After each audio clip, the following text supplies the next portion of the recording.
Hello जी, कैसे हो जी आप सब। मम्मी ऑफ शौर्य प्रताप में आप सबका स्वागत है। एक बार की बात है कि भोलेनाथ जी और माता पार्वती आपस में बातें कर रही थे।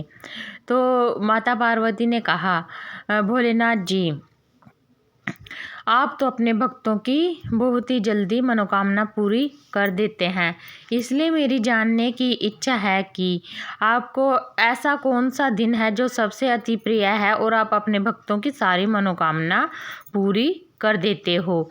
तो भोलेनाथ जी कहते हैं, पार्वती, तुम्हें पता तो है ही है कि मुझे महाशिवरात्रि का दिन अत्यंत प्यारा है और जो भी महाशिवरात्रि का व्रत करता है मैं उसकी सारी मनोकामना पूरी कर देता हूँ। इसलिए मैं महाशिवरात्रि से जुड़ी एक कहानी आपको सुनाता हूँ। एक बार की बात है, चित्रभानु नाम का व्यक्ति होता है और वह शिकार करके अपना पेट भरता है। कुछ समय पहले उसने साहूकार से कुछ ऋण लिया था और वह साहूकार का ऋण नहीं उतार सका, तो साहूकार ने उसे बंदी गृह में डाल दिया, भूखे और प्यासे। उस दिन वैसे महाशिवरात्रि थी और वह शाम तक बंदी गृह में रहा, भूखा और प्यासा। और वहाँ से कुछ शिव भक्त गुजर रहे थे जो ओम नमः शिवाय का उच्चारण कर रहे थे और वह भी उसमें मगन हो गया। तो शाम को जो साहूकार था उसने बुलाया शिकारी को कि अब तो तुम्हें कुछ अकल आ गई होगी, तो तुम मेरा ऋण कब उतारोगे। शिकारी ने कहा कि मैं जल्दी आपका ऋण उतारूंगा, और यह कहते ही वह सीधा जंगल में चला गया। क्योंकि उसे ऋण उतारना था, वह सीधा घर में नहीं गया और जंगल में ही गया।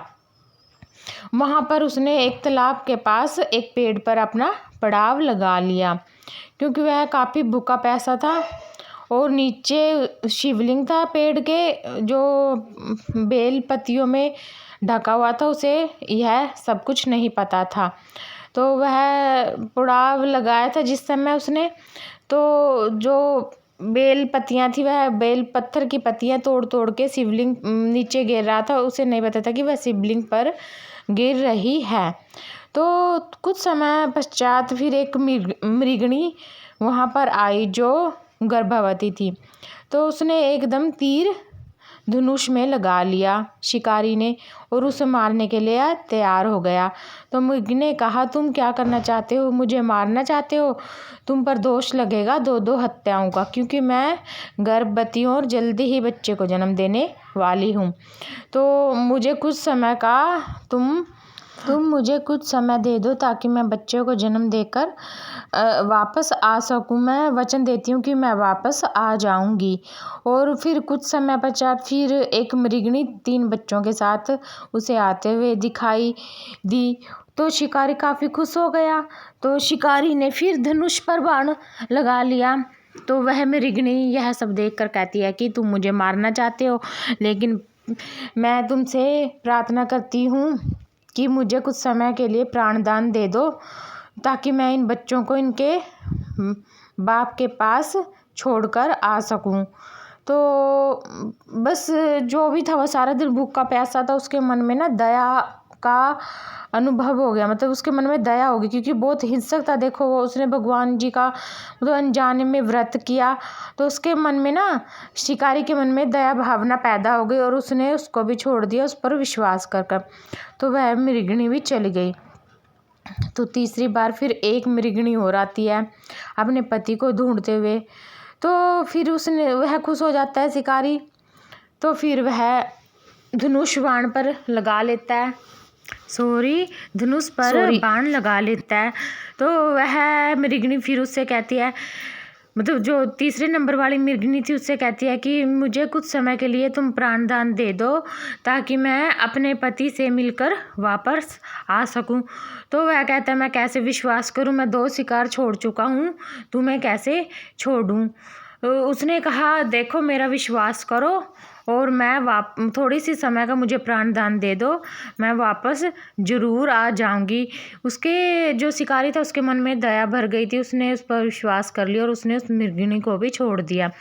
फिर कुछ समय पश्चात एक हष्ट पुष्ट मृग आता है तो वह काफ़ी खुश हो जाता है शिकारी। फिर धनुष पर बाण तान लेता है तो वह जो मृग होता है ना, वह देखकर कहता है कि मुझे भी कुछ समय के लिए प्राणदान दे दो तुम, क्योंकि अगर तुमने यहाँ पर 3 मृगनियों को देखा है, उन्हें प्राणदान दिया है, तो मुझे भी कुछ समय के लिए प्राणदान दे दो ताकि मैं उनसे मिलकर आ सकूं।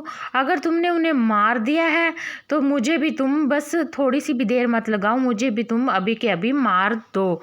अगर तुम मुझे उन्हें प्राणदान दे दिया, तुम मुझे जाने दोगे तो वो उन्होंने जो तुम्हें वचन दिया है वह पूरा कर देंगी।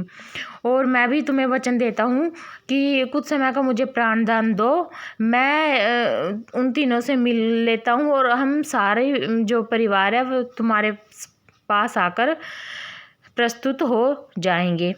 तो वह भी वचन दे देता है, तो फिर वह उससे भी विश्वास कर छोड़ देता है। तो कुछ समय पश्चात वह उसका सारा परिवार, मृग और तीनों जो मृगणियाँ होती हैं और उनके बच्चे होते हैं, सारे उसके समक्ष आकर खड़े हो जाते हैं। उन सबका प्यार देखकर वह जो शिकारी होता है ना, उसकी आंखों से टप टप आंसू गिरने लगते हैं और वह उस सारे परिवार को छोड़ देता है और जो हिंसक जो उसके मन में भावना थी वह सारी त्याग देता है और अपने परिवार के साथ ना अच्छी तरीके से भोलेनाथ जी की पूजा करने लगता है और मजदूरी मेहनत कर कर अपने घर का पेट पालता है। और इसी तरीके से वह उस साहूकार का भी सारा कर्जा उतार देता है। देखिए, एक अनजाने में ही उसने भोलेनाथ जी का व्रत किया था और भोलेनाथ जी ने उस पर कितनी कृपा की। और हम भोलेनाथ जी तो होते ही ऐसे हैं, हमारे भोले बाबा जी, हम थोड़ी सी भी उनसे प्रार्थना करते हैं तो हमारी प्रार्थना वो ज़रूर सुनते हैं।